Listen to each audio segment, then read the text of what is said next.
Assalamualaikum warahmatullahi wabarakatuh.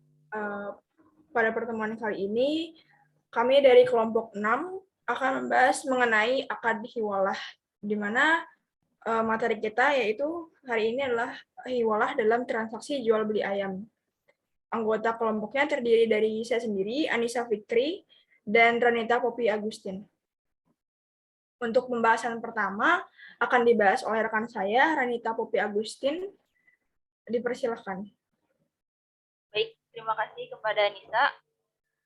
Untuk memenuhi tugas salah satu mata kuliah kami, yaitu mata kuliah akuntansi syariah, kami akan melakukan review terhadap salah satu skripsi yang berjudul Tinjauan Hukum Islam tentang Hiwalah dalam Transaksi Jual Beli Ayam yang ditulis dan disusun oleh Jafar Sodik dengan NPM 152.103.0223. Program Studi Muamalah Fakultas Syariah Universitas Islam Negeri Raden Intan Lampung tahun 2019. Nah, bagian pertama yang akan kita bahas yaitu bab 1, pendahuluan. Penegasan judul dan alasan penulis memilih judul tersebut. Sebagai langkah awal untuk mendapatkan gambaran yang jelas dan menghindari terjadinya kesalahpahaman atau salah penafsiran di kalangan kita sebagai pembaca dalam memahami judul skripsi ini, maka perlu adanya penjelasan secara rinci terhadap arti dan makna istilah yang terkandung di dalam judul skripsi tersebut. Nah, judul skripsi ini adalah Tinjauan Hukum Islam tentang Hiwalah dalam Transaksi Jual Beli Ayam, studi di Desa Serdang, Kecamatan Tanjung Bintang, Lampung Selatan.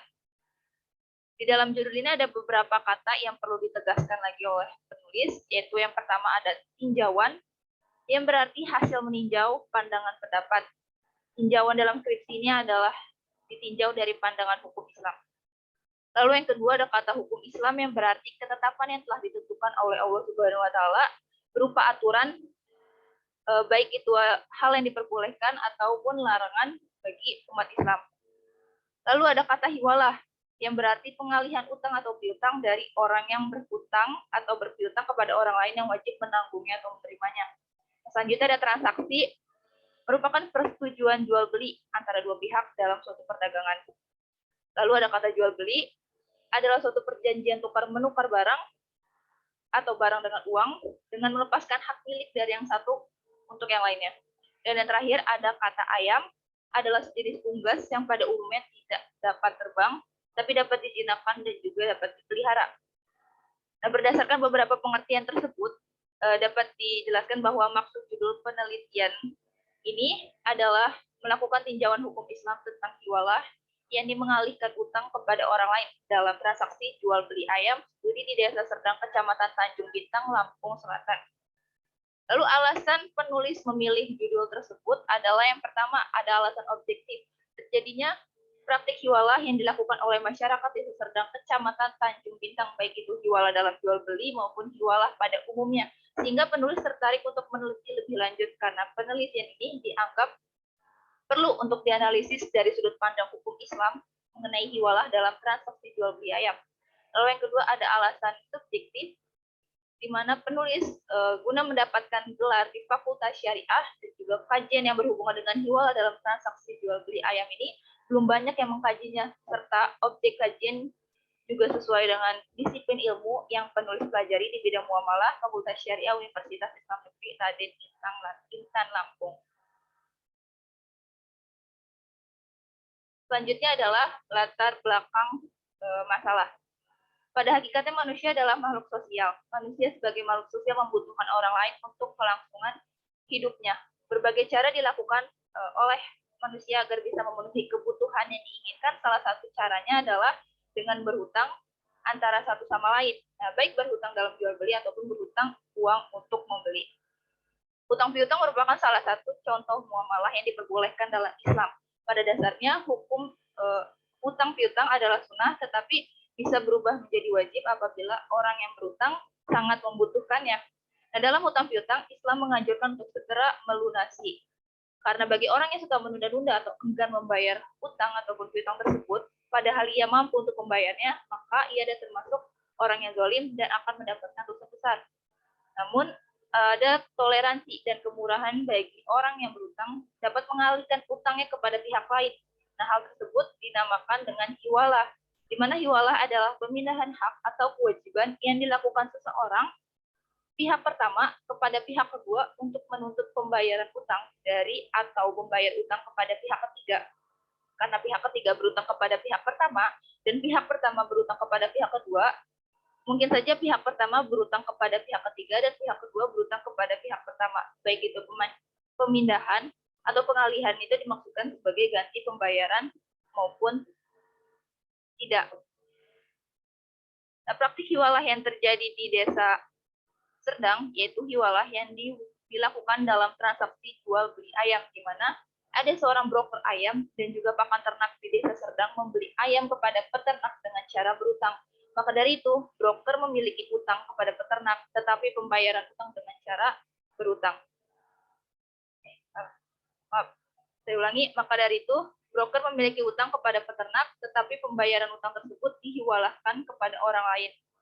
Karena orang tersebut memiliki utang uang pada broker atau broker memiliki piutang pada orang tersebut. Dalam pelaksanaannya, praktik hiwalah di kalangan masyarakat desa Serdang dianggap mampu membantu menyelesaikan masalah terkait utang piutang. Namun, terkadang praktik hiwalah digunakan untuk ajang penagihan utang yang telah lama tidak terbayar. Hal itu yang menjadi faktor alasan kenapa masyarakat melakukan hiwalah. Dan karena itu juga penulis melakukan penelitian dengan pembahasan yang lebih jelas mengenai pelaksanaan hiwalah dalam transaksi jual beli ayam di desa Serdang ini.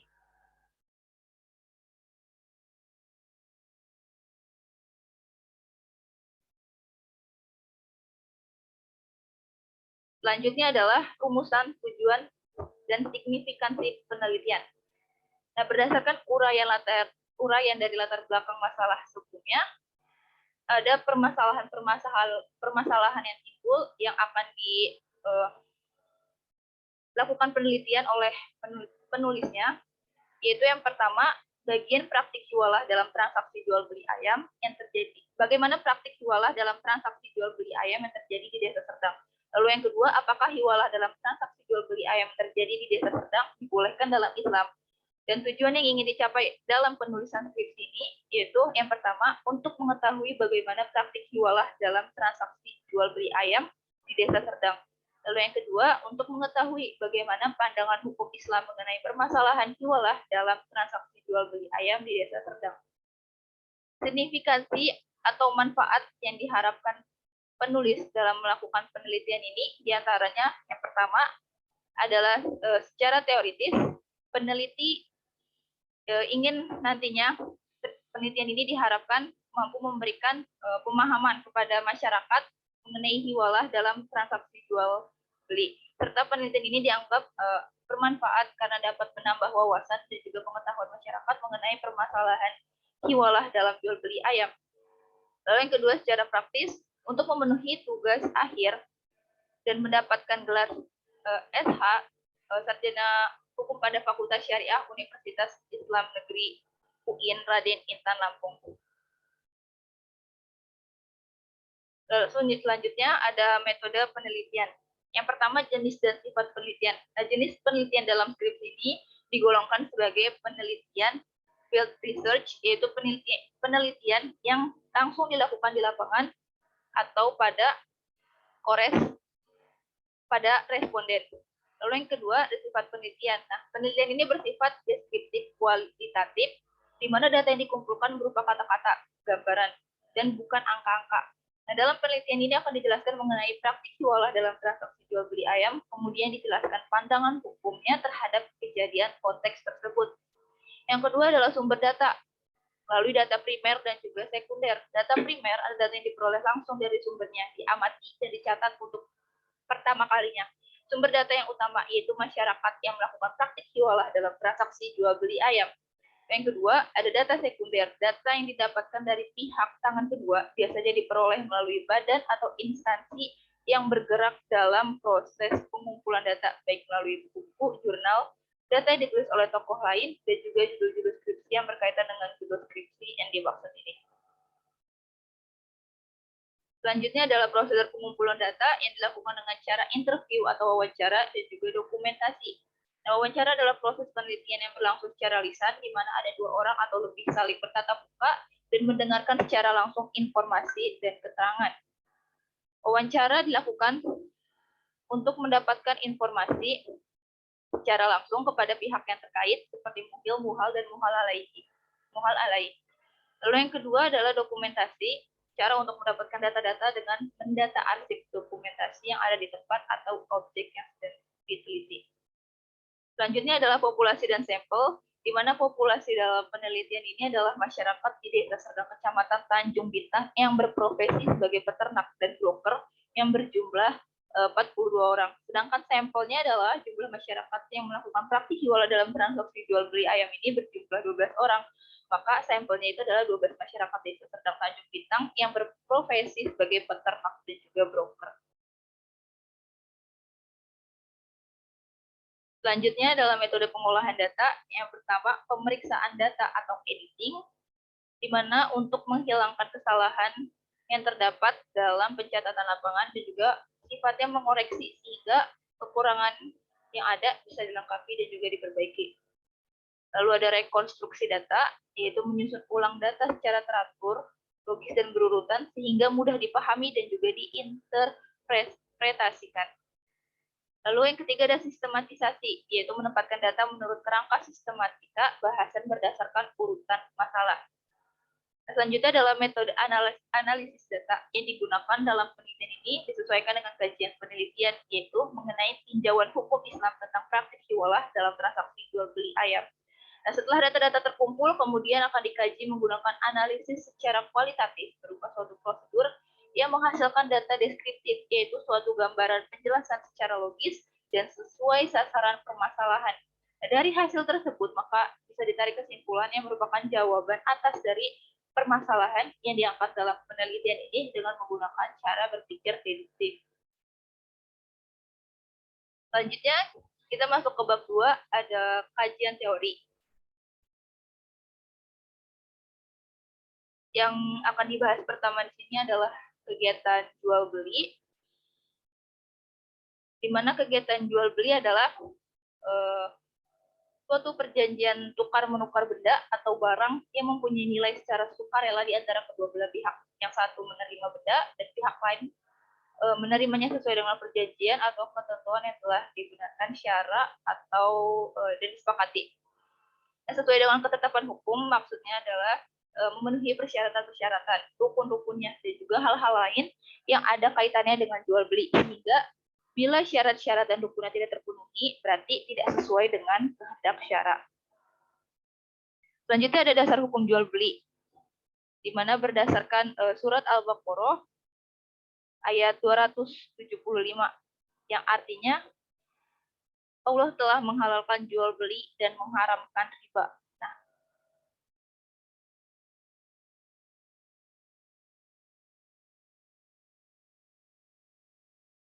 maksud dari ayat ini adalah menegaskan dengan memberikan gambaran tentang hukum kehalalan jual beli dan juga keharaman riba. Nah, orang yang melakukan praktik riba akan hidup dalam situasi yang gelisah, tidak tentram, dan selalu bingung dan berada dalam ketidakpastian disebabkan karena mereka tertuju kepada materi dan juga penambahannya. Lalu di sebelahnya ada hadis Nabi Shallallahu Alaihi Wasallam yang saya ulangi. Selanjutnya ada hadis riwayat Bukhari, yaitu berbunyi dari Ibnu Umar radhiyallahu anha, sesungguhnya Rasulullah Shallallahu Alaihi Wasallam bersabda, apabila ada 2 orang melakukan jual beli, maka masing-masingnya berhak khiyar atau meneruskan atau membatalkan jual beli selama keduanya belum berpisah, sedangkan keduanya berkumpul bersama. Selanjutnya ada rukun jual beli, di mana ada perbedaan pendapat di antara para ulama tentang rukun jual beli. Di kalangan Hanafiyah adalah ijab dan qabul, sedangkan untuk menurut mayoritas ulama selain Hanafi ada 3, yaitu pelaku, objek, dan juga akad. Nah, syarat jual beli untuk pelaku yang pertama harus berakal, lalu yang kedua dengan kehendak sendiri, yang ketiga keduanya tidak mubazir. Nah, mubazir di sini maksudnya adalah tidak boros. Lalu objek dari jual beli, yang pertama, barang yang dijual harus barang yang sudah dimiliki atau barang milik sendiri, barangnya yang bersih atau suci, barang yang dijual harus memberi manfaat, harus ada wujudnya, dan juga harus diserahkan pada saat dilakukannya akad jual beli. Dan yang terakhir adalah ijab kabul, di mana yang pertama tidak ada yang memisahkan antara penjual dan pembeli. Jangan diselingi dengan kata-kata lain antara ijab dan kabul. Harus ada kesesuaian antara ijab dan kabul. Ijab dan kabul harus jelas dan lengkap. Ijab dan kabul harus dapat diterima oleh kedua belah pihak. Dan menyatunya majelis atau ada di tempat akad ijab dan kabul berada pada satu tempat. Selanjutnya adalah utang piutang. Mana pengertian utang piutang adalah memberikan sesuatu kepada orang lain yang membutuhkan, baik berupa uang maupun benda dalam jumlah tertentu dengan perjanjian yang sudah disepakati bersama, di mana orang yang diberi tersebut harus mengembalikan uang atau benda tersebut yang dihutangnya dengan jumlah yang sama, tidak kurang atau lebih pada waktu yang telah ditentukan. Dasar hukum utang piutang ada di surat Al-Maidah ayat 2 yang artinya, dan tolong menolonglah kamu dalam mengerjakan kebaikan dan takwa, dan jangan tolong menolong dalam berbuat dosa dan juga pelanggaran. Lalu ada di surat Al-Baqarah ayat 245 yang artinya, siapakah yang mau memberi pinjaman kepada Allah, pinjaman yang baik, menafkahkan hartanya di jalan Allah, maka Allah akan memperlipat gandakan pembayaran kepadanya dengan lipat ganda yang banyak. Dan Allah menyempitkan dan melapangkan rezeki, dan kepadanya lah kamu dikembalikan. Selanjutnya dari rukun utang piutang ada pelaku, harta, dan juga ijab dan kabul.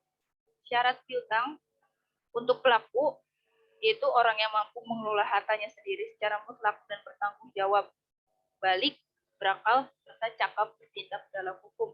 Sedangkan untuk harta syaratnya adalah hal yang bermanfaat, yang bernilai, dan dapat digunakan. Lalu untuk ijab kabul harus memenuhi kesepakatan kedua belah pihak. Lalu di samping ini ada ketentuan transaksi piutang, utang piutang yang meliputi berbagai aspek. Yang pertama adalah larangan mensyaratkan tambahan pengembalian atas suatu pinjaman. Nah, dalam pinjaman utang piutang tidak diperbolehkan disyaratkan tambahan pengembalian atas utang piutang tersebut. Tetapi asal tidak dipersyaratkan pada saat akad, orang yang meminjam boleh saja mengembalikan lebih banyak dari yang dipinjamnya. Lalu yang kedua adalah larangan menunda pembayaran utang piutang bagi orang yang mampu. Orang yang meminjam tidak dibolehkan menunda pembayarannya jika dalam keadaan mampu membayar, karena penundaan pembayaran oleh orang yang mampu adalah suatu kezaliman. Lalu yang ketiga, perintah meringankan beban orang yang kesulitan membayar utang piutang. Upaya meringankan beban orang yang kesulitan membayar utang piutang bisa dilakukan dalam bentuk memberikan tangguh ataupun menghapus pinjaman. Selanjutnya adalah hiwalah. Menurut bahasa etimologi, hiwalah berasal dari kata hala asyai, haulan yang berarti berpindah, tahwala min makunihi artinya berpindah dari tempatnya. Sedangkan menurut Abdurrahman Al-Jaziri berpendapat bahwa yang dimaksud dengan hiwalah adalah memindahkan utang dari tanggungan muhil menjadi tanggungan muhal alai. Nah, maka dari itu disimpulkan bahwa hiwalah adalah pengalihan untuk menuntut pembayaran utang dari satu pihak kepada pihak lain yang saling diketahui oleh para pihak dengan sukarela tanpa adanya keterpaksaan. Nah, hukum hiwalah adalah boleh atau mubah dengan syarat tidak terdapat unsur penipuan dan tidak saling merugikan salah satu pihak. Dan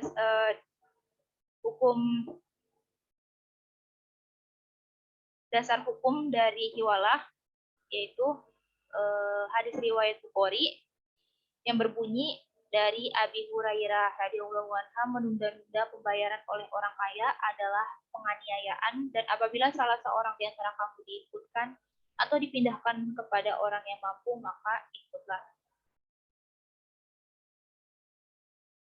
Rukun hiwalah ada 3, yaitu pelaku, lalu objek pajaknya itu hutang muhil kepada muhal, dan ada ijab qabul di mana pelakunya itu terdiri dari muhil, orang yang berhutang dan berpiutang, lalu ada muhal, orang yang berpiutang kepada muhil, lalu ada muhal alai, orang yang berhutang kepada muhil dan wajib membayar hutang kepada muhal. Lalu ada muhal bi, hutang muhil kepada muhil, dan ijab qabul. Selanjutnya adalah syarat hiwalah yang terdiri dari yang pertama adalah pelaku harus berakal dan balik serta mendapatkan persetujuan.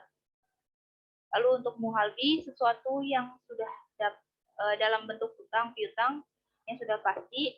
Lalu apabila pengalihan hutangnya itu dalam bentuk hiwalah al-muqayyadah, maka baik utang pihak pertama kepada pihak kedua ataupun utang pihak ketiga kepada pihak pertama harus sama jumlah dan kualitasnya. Lalu yang ketiga adalah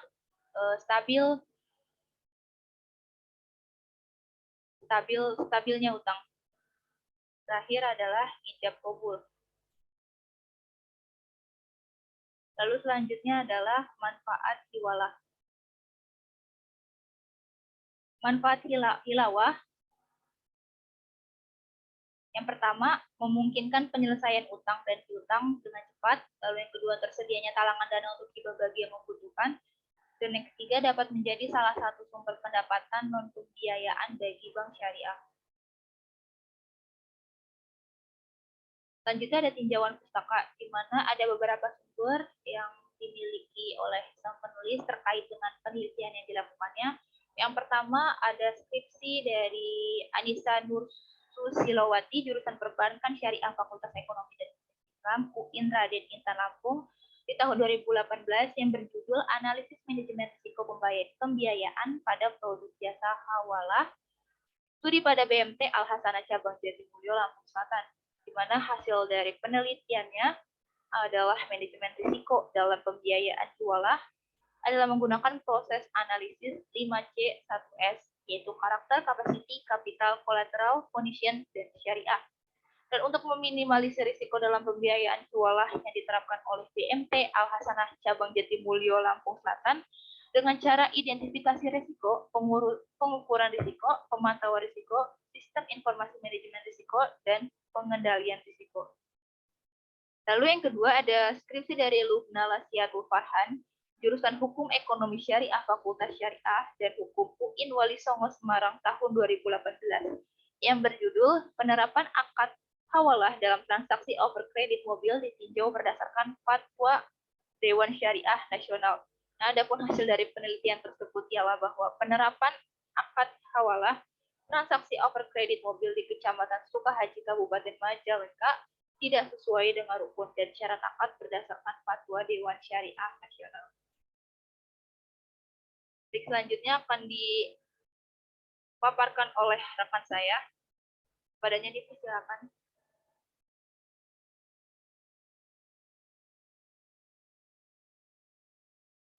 Ya, baik. Terima kasih, Poppy, terkait penjelasan untuk pengawalan pembahasan materi kali ini. Kemudian pembahasan selanjutnya yaitu mengenai penyajian data hasil penelitian.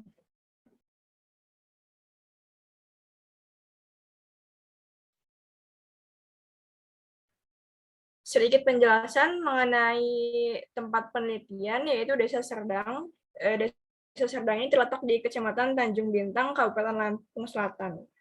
Berdasarkan data yang ditunjukkan dari keseluruhan jumlah penduduk sebanyak 11.821 jiwa, sebanyak 42 orang berprofesi sebagai peternak. Masyarakat memiliki usaha ternak. Dalam pengurusan ternak tersebut tentu saja membutuhkan biaya yang cukup untuk memenuhi kebutuhan seperti pembelian pakan, kemudian untuk obat-obatan hewan ternak, dan lain sebagainya. Dan tidak sedikit peternak yang berhutang guna memenuhi kebutuhan tersebut. Namun, tidak hanya masyarakat yang memiliki usaha ternak saja yang melakukan utang piutang, masyarakat dengan pekerjaan berbeda pun pernah melakukan utang piutang guna memenuhi kebutuhan hidupnya.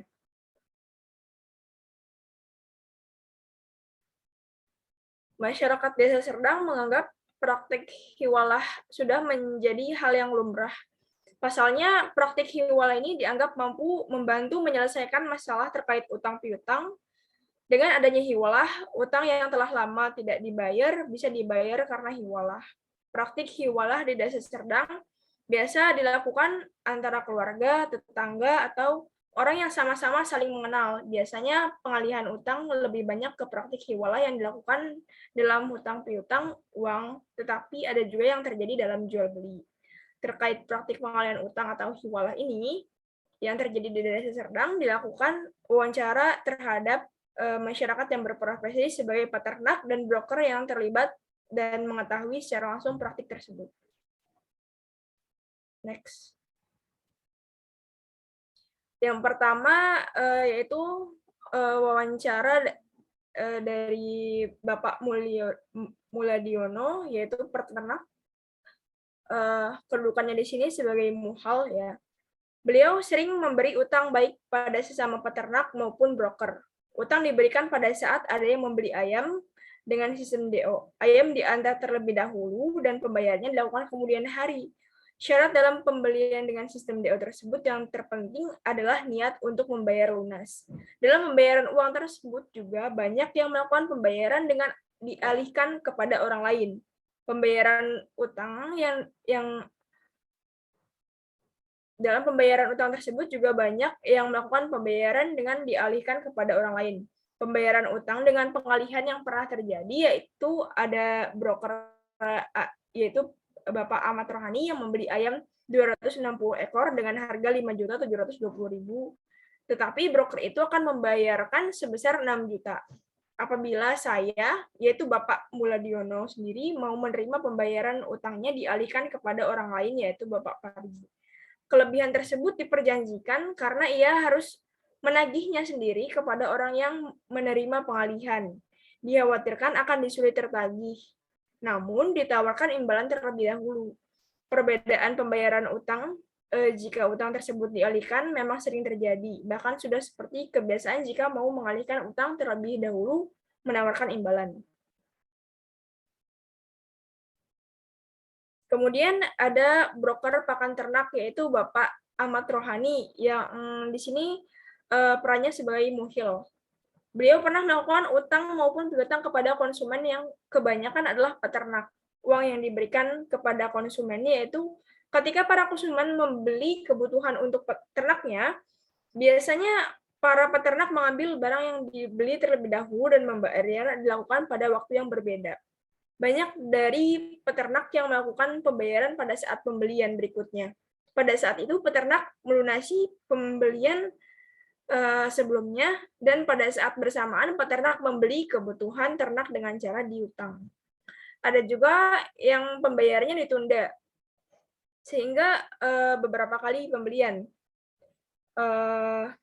Pembayaran utang tersebut tidak disyaratkan adanya waktu jatuh tempo pembayaran. Tetapi apabila sudah terjadi 2 kali pembelian dan keduanya belum dibayarkan lunas, dan ingin membeli kebutuhan secara hutang lagi, maka barang yang diberikan akan dikurangi jumlahnya dari permintaan awal. Dalam pembayaran utang beliau pernah mengalami pengalihan utang dan mengalihkan utang. Pengalihan utang terjadi dikarenakan peternak memiliki utang yang telah lama tidak dibayar. Beliau melakukan pengalihan. Selanjutnya, beliau, Bapak Rohani sendiri, melakukan pengalihan utang dengan menyiasati dalam transaksi jual beli ayam karena risiko merugi pada jual beli ayam lebih kecil. Pengalihan utang yang dilakukan seringkali tidak sesuai dengan jumlah utang yang ada. Pembayaran utang yang dialihkan terkadang lebih besar jumlahnya dari utang sebenarnya. Perbedaan jumlah tersebut disepakati pada awal perjanjian pengalihan utang dan sudah menjadi hal yang lumrah karena dianggap sebagai imbalan karena sudah mau menerima pembayaran utang dengan dialihkan. Selanjutnya yaitu ada Bapak Parji di sini berperan sebagai muhal alaih. Beliau juga seorang peternak. Beliau pernah melakukan utang piutang terhadap broker. Utang itu didapat saat pertama kali membeli pakan ke broker, namun dengan berutang satu nota dengan jumlah pakan 16 sak dan berhutang lagi satu nota ketika pakan habis. Untuk mendapat utang itu tidak ada syarat apapun. Faktor penyebab melakukan utang dikarenakan belum memiliki uang untuk membeli pakan, sedangkan ayam-ayam harus diberi pakan setiap hari. Terkait pembayaran utang tersebut, beliau pernah mengalami pengalihan utang. Saat itu beliau memiliki utang 2 nota dan belum bisa membayar. Dikarenakan ayam yang dipelihara dan belum bisa bertelur, sehingga belum ada penghasilan dari ternak. Mungkin karena utang itu lama dilunasinya, maka utang beliau tersebut dialihkan oleh broker kepada orang lain, yaitu peternak. Pengalihan utang itu diketahui dan disepakati bersama, karena pada saat perjanjian pengalihan tersebut, semua pihak sedang bersama. Walaupun jumlah utang yang dialihkan berbeda dengan utang yang dimiliki broker terhadap peternak tersebut, tetapi hal itu telah disepakati bersama. Pembahasan selanjutnya yaitu mengenai analisa data. Praktik hiwalah dalam transaksi jual beli ayam yang telah kita bahas bersama sebelumnya, yaitu praktik hiwalah dalam transaksi jual beli ayam yang terjadi pada dasarnya terjadi dari akad yang tergabung menjadi satu, yaitu akad jual beli, utang piutang, dan pengalihan utang atau hiwalah. Hiwalah terjadi antara Bapak Ahmad, Bapak Muladiono, dan Bapak Parji. Bapak Ahmad membeli ayam sejumlah 260 ekor seharga 5.720.000 kepada Bapak Muladiono. Namun pembelian ini dilakukan dengan sistem DO atau berhutang. Dan pembayarannya akan dialihkan ke orang lain, yaitu Bapak Parji. Sehingga Bapak Parji lah yang nantinya memiliki utang dari pembelian ayam tersebut. Pembayaran utang dilakukan dengan dialihkan dikarenakan Bapak Ahmad memiliki utang terhadap Bapak Parji sebesar 6 juta. Apabila Bapak Muladiono sepakat atas pembayaran utang dialihkan, maka Bapak Muladiono mendapat kelebihan 280.000. Kelebihan tersebut diberitahukan sejak awal dan dianggap sebagai imbalan karena Bapak langsung kepada Bapak Parji. Next lagi.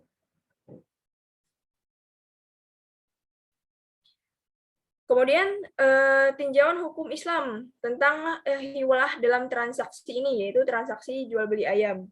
Praktik hiwalah dalam transaksi jual beli ayam yang terjadi pada dasarnya terdiri dari akad yang tergabung menjadi satu, yaitu akad jual beli, utang piutang, dan pengalihan utang atau hiwalah.